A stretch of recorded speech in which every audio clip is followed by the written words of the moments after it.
रुमजरी नमस्कार, मैं हूँ थिंगनाम सुरजलता देवी। कंगला टीवी मणिपुर से सुनिए हिंदी में समाचार।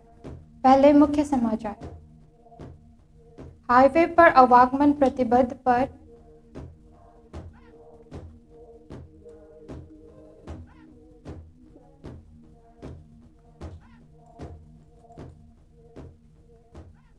आवागमन प्रतिबंध पर नागा समुदाय की चिंता, आईडीपी सहायता कार्यों में सहयोग की अपील।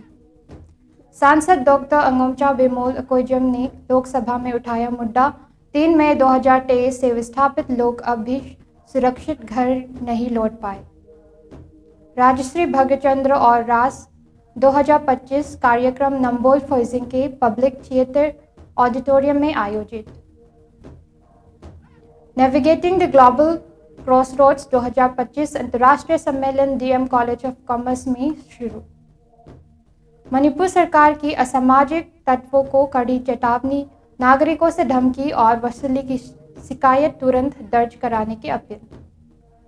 मणिपुर स्टेट कला अकादमी पुरस्कार 2023 और 2024 राज्यपाल अजय कुमार भल्ला द्वारा प्रदान। विश्व मृदा दिवस 2025 का आयोजन, इंफॉल पश्चिम में नई मृदा परीक्षण प्रयोगशाला का उद्घाटन। पुतिन मोदी समेत ट्रस्ट इंडिया रशिया रिलेशंस की आधारशिला बना। कुरनकुलम न्यूक्लियर प्लांट को रूस ने भेजी पहली न्यूक्लियर फ्यूल असाइनमेंट, ऊर्जा सुरक्षा में बड़ी प्रगति। पूर्वी प्रशांत महासागर में अमेरिकी सेना की स्ट्राइक में संदिग्ध ड्रग नाव के 4 लोग मारे गए। अमेरिका ने 19 से बढ़ाकर 30 से अधिक देशों तक यात्रा प्रतिबंधन का दायरा बढ़ाने का फैसला। रूस यूक्रेन युद्ध पर पुतिन का बड़ा बयान, पश्चिमी देशों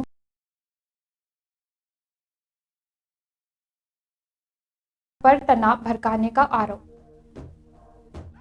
अब समाचार विस्तार से। राज्य में मैते समुदाय के लोगों के राष्ट्रीय राजमार्गों पर आवागमन को सीमित किए जाने की घटनाओं पर नागा समुदाय ने गंभीर चिंता व्यक्त की है। उनका कहना है कि ऐसे प्रतिबंध राज्य की शांति, स्थिरता और जनजीवन पर प्रतिकूल प्रभाव डाल सकते हैं। यह बयान core committee on relief and rehabilitation Manipur की ओर से तांखुल बफ्ती चर्च इंफाल में आयोजित एडवेंट क्रिसमस 2025 कार्यक्रम के दौरान जारी किया गया। कार्यक्रम में समिति के कन्वेनर याजिंग सिमरे ने कहा कि प्रस्तावित बफर जोन में बहुसंख्यक होने वाले समूहों द्वारा राष्ट्रीय राजमार्गों पर आवागमन में बाधा डालना शांति और सौहार्द के लिए उचित नहीं है। उन्होंने कहा कि समिति वर्तमान में राज्य के विभिन्न राहत शिविरों में रह रहे आंतरिक रूप से विस्थापित लोगों आईडीपीज के कल्याण के लिए काम कर रही है। राहत गतिविधियों को सुचारू रूप से चलाने के लिए उन्होंने समाज के सभी वर्गों से सहयोग की अपील की। याचिंग ने बताया कि एडवेंट क्रिसमस कार्यक्रम का उद्देश्य दोनों समुदायों के बीच समझ, करुणा और आपसी सद्भाव को बढ़ावा देना है, ताकि वर्तमान संकट से उपजे धावों को भरने की दिशा में कदम बढ़ाया जा सके। कार्यक्रम में विभिन्न सिविल सोसाइटी संगठनों, चर्च प्रतिनिधियों और कई सम्मानित व्यक्तियों ने भाग लिया।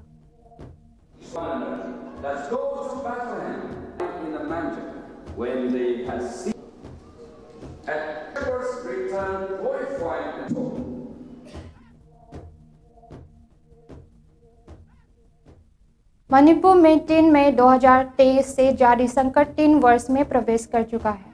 फिर भी हजारों आंतरिक रूप से विस्थापित लोग अब भी असुरक्षा और अनिश्चितता में जीने को मजबूर हैं।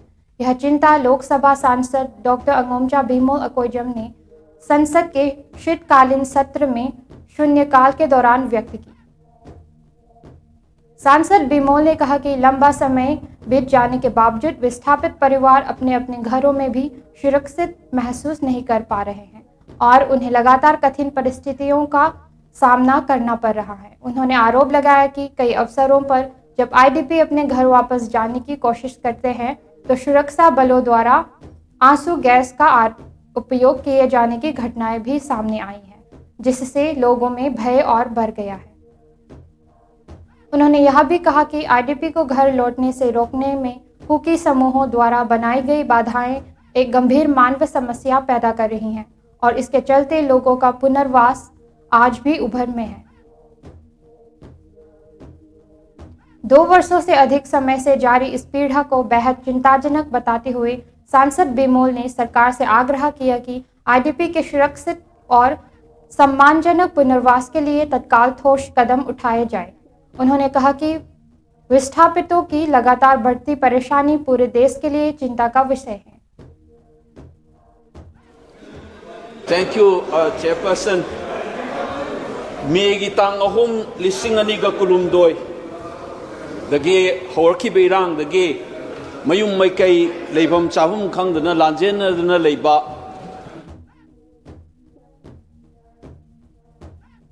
Public theatre artist association PTAA द्वारा आयोजित राजश्री भाग्यचंद्र अमसुंग रास 2025 का कार्यक्रम आज नंबोल फॉर्जिंग स्थित पब्लिक थिएटर के ऑडिटोरियम में संपन्न हुआ। कार्यक्रम में पद्मश्री TH चाउबा ने संबोधन देते हुए कहा कि राजश्री भाग्यचंद्र दूरदर्शी शासक थे जिन्होंने मणिपुर की कला और संस्कृति को संरक्षण एवं संवर्धन देने में महत्वपूर्ण भूमिका निभाई। उन्होंने कहा कि राजश्री भाग्यचंद्र ऐसे सम्राट थे जिन्होंने मणिपुर की सांस्कृतिक धरोहर की गहरी नींव रखी जो आज भी कला क्षेत्र को दिशा प्रदान कर रही है। कार्यक्रम में शामिल कलाकारों और विद्वानों ने राजश्री भाग्यचंद्र के जीवन, दर्शन और उनके सांस्कृतिक योगदान पर अपने विचार साझा किए, जिससे कार्यक्रम की गहनता और भी बढ़ गई। मुख्य अतिथियों में मणिपुर कृषि विभाग के पूर्व अतिरिक्त निदेशक तथा PTAA के वरिष्ठ संस्थापक आर्टिस्ट Y नवकिशोर और स्टेट कला अकादमी अवार्डी A नीलध्वज खुमन उपस्थित थे। कलाकारों ने यह भी व्यक्त किया कि राजश्री भाग्यचंद्र का जीवन और उनकी रचनात्मक विरासत आज भी समाज को प्रेरित करती हैं और कला जगत में ऊर्जा भरती है।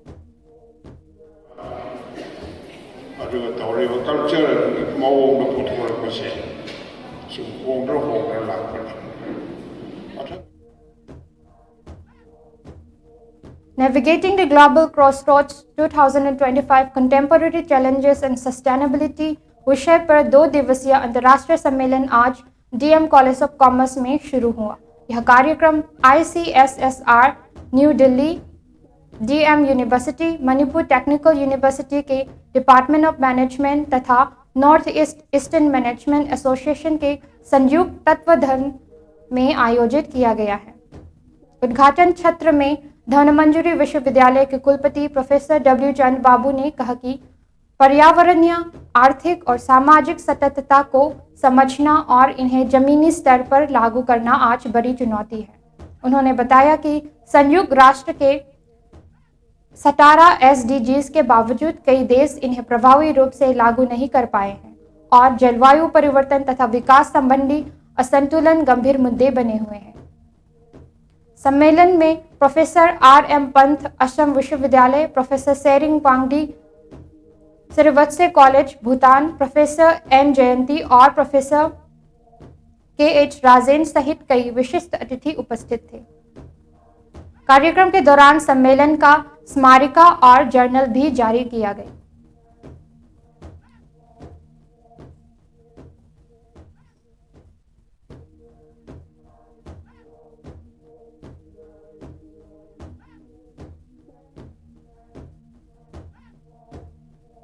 मणिपुर सरकार ने राज्य में शांति भंग करने की कोशिश कर रहे असामाजिक तत्वों को कड़ी चेतावनी जारी की है। सरकार के अनुसार कुछ संगठन शांति प्रिय नागरिकों को धमकाकर डराने की कोशिश कर रहे हैं, जिनके खिलाफ मणिपुर पुलिस ने कार्रवाई शुरू कर दी है।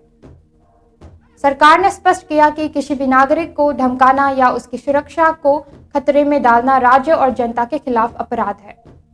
कोई भी व्यक्ति, समूह या संगठन चाहे प्रतिबंधित हो या ना हो, मणिपुर में सांस्कृतिक, आर्थिक या कलात्मक गतिविधियों पर रोक लगाने या दंड देने का अधिकार नहीं रखता।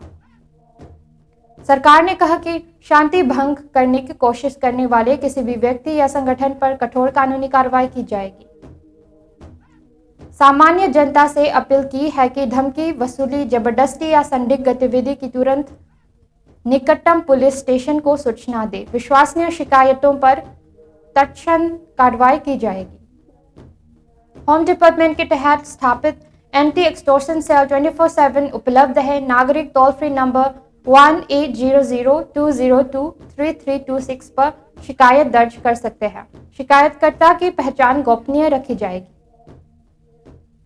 सरकार ने अपनी प्रतिबद्धता दोहराते हुए कहा है कि वह मणिपुर के लोगों की सुरक्षा और राज्य में शांति, सौहार्द एवं विकास बहाल करने के लिए हर संभव कदम उठा रही है।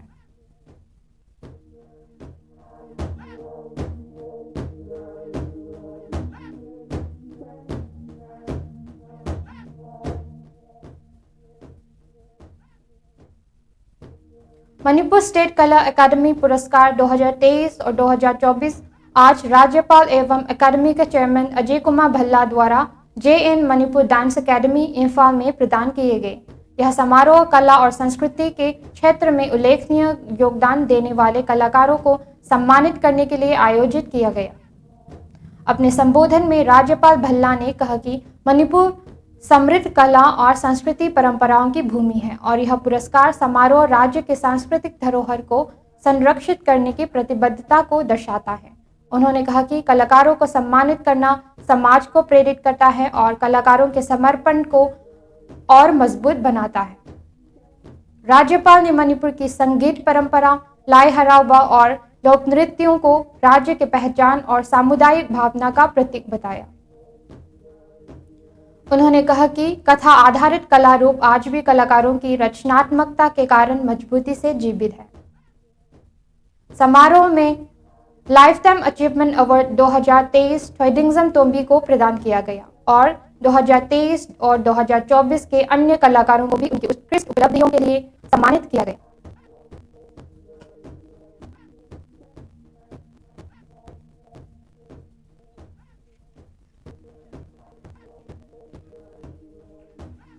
District agricultural officer Imphal west ने आज विश्व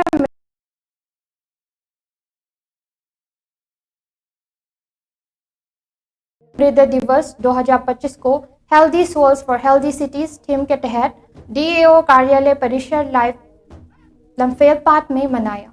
कार्यक्रम में 1.8 लाख नमूनों की वार्षिक क्षमता वाली नई मृदा परीक्षण प्रयोगशाला का उद्घाटन भी किया। कार्यक्रम में कृषि विभाग के अतिरिक्त मुख्य सचिव विवेक कुमार, देवांगन निदेशक पीटर सलाम, संयुक्त निदेशक TH ग्लेडनी मोंगसांग, DAOS कैनेडी, विभागीय अधिकारी और किसान उपस्थित थे।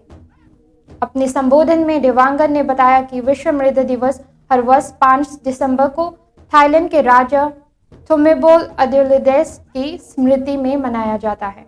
उन्होंने कहा कि मिट्टी पौधों की वृद्धि का आधार, जीवों का आवास, जल गुणवत्ता नियंत्रक और कार्बन चक्र का महत्वपूर्ण हिस्सा है। उन्होंने याद दिलाया कि 99% कृषि उत्पादन स्वस्थ मिट्टी पर निर्भर करता है। कृषि निदेशक पीटर सलाम ने कहा कि मिट्टी को समझना और मृदा स्वास्थ्य कार्ड का उपयोग किसानों के लिए बेहद महत्वपूर्ण है। इससे किसानों को वैज्ञानिक खेती अपनाने, उत्पादन बढ़ाने और अनावश्यक खर्च कम करने में मदद मिलती है। कार्यक्रम में किसानों को मृदा स्वास्थ्य कार्ड वितरित किए गए। साथ ही घोषणा की गई है कि नई प्रयोगशाला प्रत्येक नमूने में 5 प्रकार के मृदा स्वास्थ्य परीक्षण कर सकेगी, जिससे किसानों को फसल चयन और मिट्टी सुधार में लाभ मिलेगा।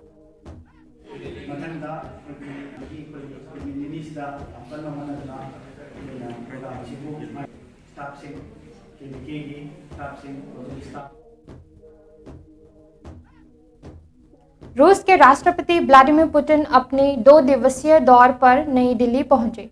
यहां उन्होंने प्रधानमंत्री नरेंद्र मोदी के साथ 23वीं भारत रूस वार्षिक बैठक में हिस्सा लिया। बैठक के दौरान प्रधानमंत्री मोदी ने कहा कि दोनों देशों के रिश्तों की सबसे बड़ी ताकत विश्वास है और यह बदलते वैश्विक माहौल में स्थिरता प्रदान करती है।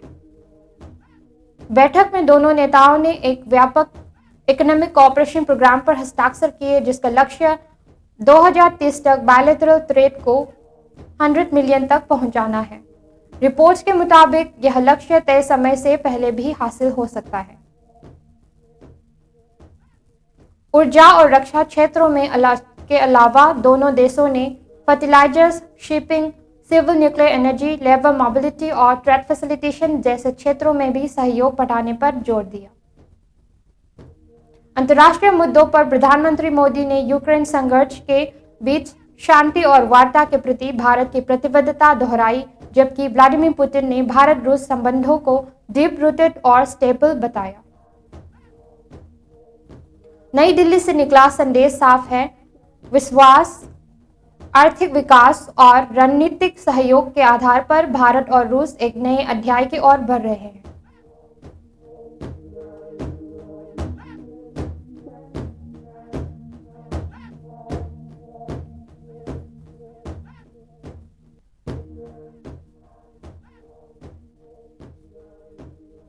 रूस की स्टेट न्यूक्लियर कॉर्पोरेशन रोसटम ने कुदनकुलम न्यूक्लियर पावर प्लांट तमिलनाडु के लिए पहली न्यूक्लियर फ्यूल कंसाइनमेंट भेज दी है। यह फ्यूल कंसाइनमेंट विशेष कार्गो फ्लाइट के जरिए भारत पहुंची और इसका समय रूसी राष्ट्रपति व्लादिमीर पुतिन के भारत दौरे के साथ मेल खाते हैं। फ्यूल असेंबलीज को रूस के नोवोसिविर्स्क केमिकल कंसंट्रेट्स प्लांट में तैयार किया गया है। वर्ष 2024 के समझौते के अनुसार कुल 60 फ्लाइट्स रूस के भेजी जाएगी, जिनमें पर रिएक्टर कोर और रिजर्व फ्यूल की आपूर्ति शामिल है। यह फ्यूल मुख्य रूप से यूनिट 3 और यूनिट 4 दोनों 1000 मेगावाट VVER रिएक्टर्स के लिए है। कुदनकुलम प्लांट में कुल 6 VVER 1000 रिएक्टर स्थापित किए जाने की योजना है, जिनकी संयुक्त क्षमता 6000 मेगावाट होगी। यूनिट 1 और यूनिट 2 पहले से ऑपरेशनल है, जबकि यूनिट 3 और यूनिट 4 अब फ्यूल डिलीवरी के बाद अपनी अगली निर्माण परीक्षण चरण में आगे बढ़ेंगे। यह डिलीवरी भारत और रूस के बीच सिविल न्यूक्लियर कॉर्पोरेशन में एक महत्वपूर्ण मील का पत्थर मानी जा रही है, जो भारत की दीर्घकालिक क्लीन एनर्जी और एनर्जी सिक्योरिटी रणनीति को मजबूती देती है।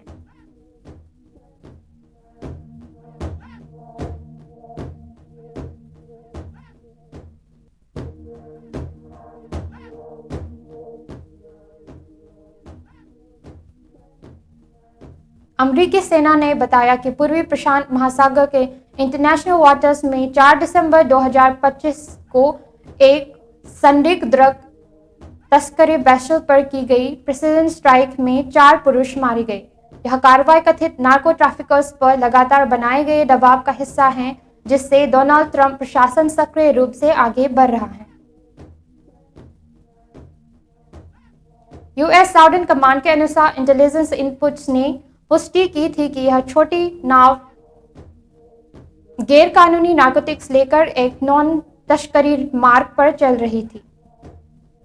हड़ताल को joint task force southern sphere के एक यूनिट ने अंजाम दिया, जिससे क्षेत्रीय रक्षा ऑपरेशंस में प्रभारी पीट हेग्सेथ की स्वीकृति प्राप्त थी। अमेरिकी सेना द्वारा जारी फुटेज में संदिग्ध ड्रग नाव को स्ट्राइक के तुरंत बाद विस्फोट होते और आग के लपटे में गिरते देखा जा सकता है। यह घटना सितंबर 2025 से शुरू हुई एंटी ड्रग मैरीटाइम कैंपेन में की गई 22वीं हड़ताल से है। इस अभियान में अब तक कुल 87 मौतें हो चुकी हैं। हालांकि इस ऑपरेशन को लेकर सवाल भी उठ रहे हैं। इंटरनेशनल लॉ एक्सपर्ट्स और कुछ लॉ मेकर्स का कहना है कि इस तरह के लैटरल मैरीटाइम स्ट्राइक्स, विशेषकर वे जिनमें बचे गए लोगों को भी टारगेट किया गया है, एक्स्ट्रा जुडिशियल किलिंग्स मानी जा सकती हैं और यह इंटरनेशनल लॉ का उल्लंघन हो सकता है।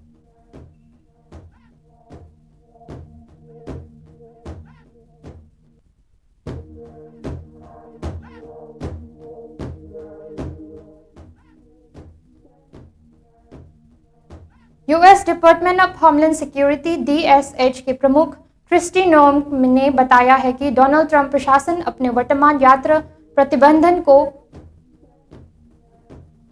19 देशों से बढ़ाकर 30 से अधिक देशों तक विस्तार करना चाहता है। हालांकि नोम ने यह स्पष्ट नहीं किया कि कौन कौन से देश नई सूची में शामिल होंगे। उन्होंने कहा कि जो देश स्थिर सरकार नहीं रखते या जिनके पास भरोसेमंद पहचान व वेटिंग व्यवस्था नहीं है, उनकी नागरिकता पर प्रतिबंध लागू हो सकता है। ट्रंप प्रशासन ने जून 2025 से एक पहली प्रोक्लेमेशन जारी की थी, जिसमें 12 देशों से पूरी तरह और 7 देशों से कुछ श्रेणी विशेष नागरिकों के लिए प्रवेश प्रतिबंध तय किया गया था। नोएम का कहना है कि यह कदम इमिग्रेशन एनफोर्समेंट स्ट्रेटजी का हिस्सा है, विशेष रूप से उन देशों के लिए जिन्हें America risk to national security और बेटिंग फेलियर्स के रूप में देखा जा सकता है। यह प्रस्तावित विस्तार हाल के एक हिंसक घटना जिसमें एक अफगानी राष्ट्र द्वारा वाशिंगटन डीसी में नेशनल गार्ड सदस्य की हत्या और अन्य घायल होने का मामला सामने आया था, इसी की पृष्ठभूमि में आया है।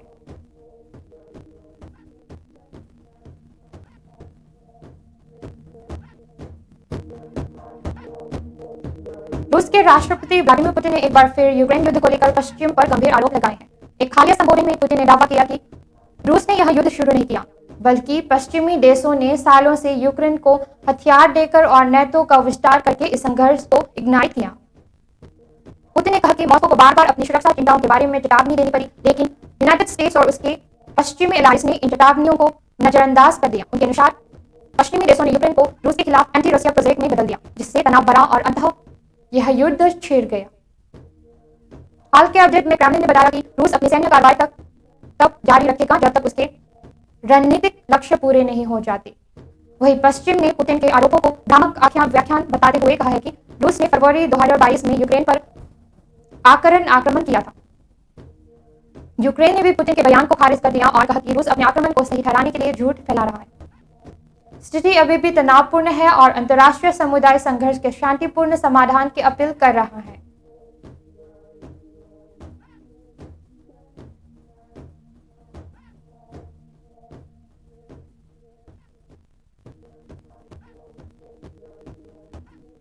अंत में मुख्य समाचार एक बार फिर। हाईवे पर आगमन प्रतिबंध पर नागा समुदाय की चिंता, आर्थिक सहायता कार्यों में सहयोग की अपील। सांसद डॉक्टर अमोचा बिमल अकोजम ने लोकसभा में उठाया मुद्दा, 3 मई 2023 से विस्थापित लोग अभी सुरक्षित घर नहीं लौट पाए। राजेश्री भगतचंद्र और रास 2025 कार्यक्रम नंबोज फॉरेजिंग के पब्लिक थिएटर ऑडिटोरियम में आयोजित। नेविगेटिंग द ग्लोबल क्रॉसरोड्स 2025 अंतर्राष्ट्रीय सम्मेलन डीएम कॉलेज ऑफ कॉमर्स में शुरू। मणिपुर सरकार के असामाजिक तत्वों को कड़ी चेतावनी, नागरिकों से धमकी और वसूली की शिकायत तुरंत दर्ज कराने की अपील। मणिपुर स्टेट कला अकादमी पुरस्कार 2023 और 2025 राज्यपाल अजय कुमार भल्ला द्वारा प्रदान। विश्व मृदा दिवस 2025 का आयोजन, इंफॉल पश्चिम में नई मृदा परीक्षण प्रयोगशाला का उद्घाटन। पुतिन मोदी समेत विश्वास भारत रूसी संबंध की आधारशिला बना। कुदनकुलम न्यूक्लियर प्लांट को रूस ने भेजी पहली न्यूक्लियर फ्यूल कंसाइनमेंट, ऊर्जा सुरक्षा में बड़ी प्रगति। पूर्वी प्रशांत महासागर में अमेरिकी सेना की हड़ताल में संदिग्ध ड्रग नाव के 4 लोग मारे गए। अमेरिका ने 19 से बढ़ाकर 30 से अधिक देशों तक यात्रा प्रतिबंधन का दायरा बढ़ाने का फैसला। रूस यूक्रेन युद्ध पर पुतिन का बड़ा बयान, पश्चिमी देशों पर तनाव भड़काने का आरोप। आज के लिए इतना ही। मणिपुर से हिंदी में समाचार सुनने के लिए गंगा टीवी से जुड़े हैं। धन्यवाद।